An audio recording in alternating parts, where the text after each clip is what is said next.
Assalamualaikum warahmatullahi wabarakatuh. Perkenalkan, nama saya Rahma Devi Safitri dari Daud Kecubung. Di sini saya akan menyelesaikan terkait tugas KMD Jombang 2021. Pada video kali ini saya akan menyelesaikan tentang tugas T11, yaitu tentang SKU, SKK, SPG, dan pelantikan. Untuk yang pertama, saya akan bahas terkait tata cara pengujian SKU. SKU sendiri dalam pramuka itu adalah merupakan alat yang menunjukkan kecakapan-kecakapan pada seorang pramuka. SKU pada penggalang, kebetulan saya mengambil KMD untuk penggalang. Pada penggalang sendiri ada 3 tingkatan, yaitu SKU 3 tingkatan, yaitu penggalan tingkat ramu, penggalan tingkat rakit, dan penggalan tingkat terap. Kemudian masuk kepada cara pengujiannya. Cara pengujian SKU yang pertama yaitu ujian dilaksanakan secara perorangan, satu demi persatu, tidak secara berkelompok.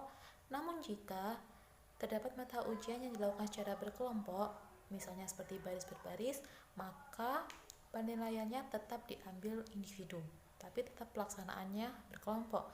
Kemudian yang kedua, mata ujian ditentukan oleh peserta didik yang diuji, tidak harus berurutan, dan dilaksanakan dalam bentuk praktek secara praktis. Kemudian yang ketiga, waktu ujian ditentukan sesuai dengan kesepakatan antara pembina dan seorang yang akan diuji.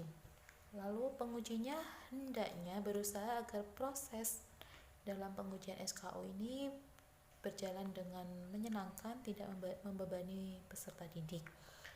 Kemudian penguji hendaknya memperhatikan batasan-batasan kemampuan mental, fisik, dan intelijensi emosi pada siswa yang akan diuji. Kemudian penguji hendaknya memperhatikan ikhtiar, ketekunan, dan kesungguhan yang sudah dijalankan oleh peserta didik pada saat proses pembelajaran. Kemudian penguji juga yang terakhir membubuhkan tanda tangan pada daftar mata ujian pada SKU milik anggota pramuka yang mengikuti ujian. Mungkin sekiranya itu adalah langkah-langkah dalam pengujian SKU.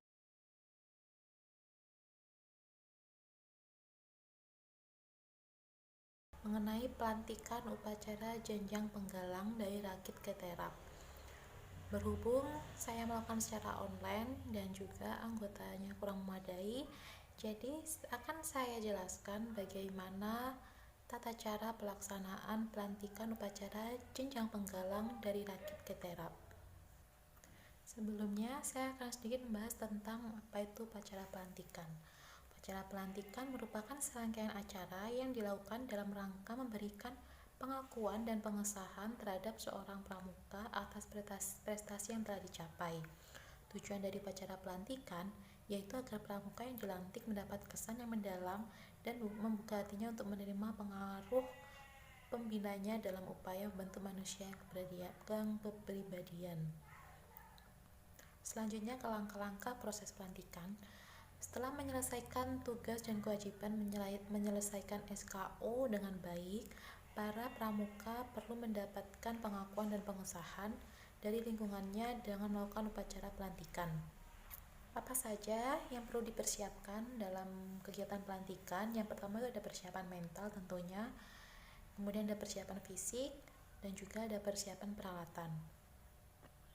Sebelumnya, perlu diperhatikan hal-hal yang menjadi prinsip dalam upacara pelantikan, yaitu adanya bendera merah putih sebagai wujud bendera pelantikan yang berfungsi sebagai media untuk menanamkan jiwa nasionalisme. Kemudian yang kedua ada wawancara antara pembina dengan yang akan dilantik untuk menanamkan komitmennya terhadap pramukaan. Kemudian yang ketiga ada pengucapan satya pramuka secara sukarela oleh calon. Kemudian yang keempat ada tata urutan secara rapi serta formasi barisan sesuai dengan golongannya. Kemudian dilaksanakan dengan suasana hikmat, dan juga yang terakhir adanya doa untuk memberikan kekuatan batin kepada calon yang dilantik. Perlu diketahui, susunan acara dan formasi pelantikan sudah disesuaikan dengan perkembangan dan penggolongan peserta didik yang diatur dalam PP Kuarnas nomor 178 tahun 1979 tentang petunjuk penyelenggaraan upacara dalam gerakan pramuka. Upacara pelantikan kenaikan tingkat dari penggalang rakit ke penggalang terap dilakukan sebagai berikut. Yang pertama, dilakukan serangkaian dengan upacara pembukaan latihan. Lalu langkah yang kedua, penggalang yang akan naik tingkat mengambil tempat berhadapan dengan pembina penggalang. Kemudian yang ketiga, penggalang rakit atau terap maju selangkah. Kemudian yang keempat, tanya jawab tentang kecakapan umum yang telah diselesaikan antara pembina dengan penggalang yang akan dilantik. Kemudian langkah selanjutnya, petugas bendera membawa bendera merah putih ke sebelah kanan depan pembina penggalang.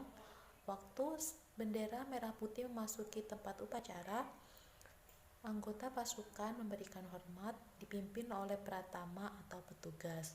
Kemudian, langkah selanjutnya, penggalang yang akan naik tingkat atau dilantik mengulang ucapan janji Trisatya dituntun oleh pembina penggalang dengan tangan kanannya memegang ujung bendera merah putih ditempelkan di dada bagian kiri tepat dengan jantungnya.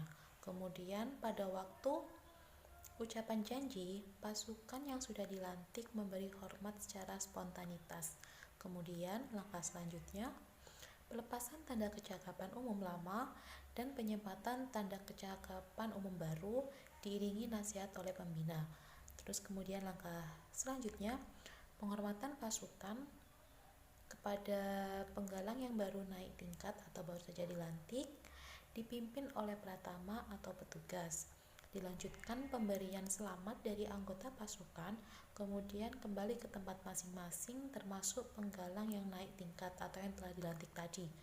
Kemudian pembina penggalang memimpin doa sesuai dengan agama dan kepercayaan masing-masing. Lalu pembina upacara atau pembina penggalang menyerahkan pasukan kepada pratama untuk meneruskan acara latihan.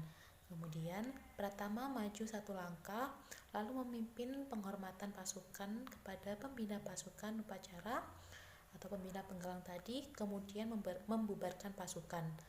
Dan langkah terakhir, pembina penggalang mengucapkan terima kasih kepada para pembantunya diteruskan dengan acara latihan.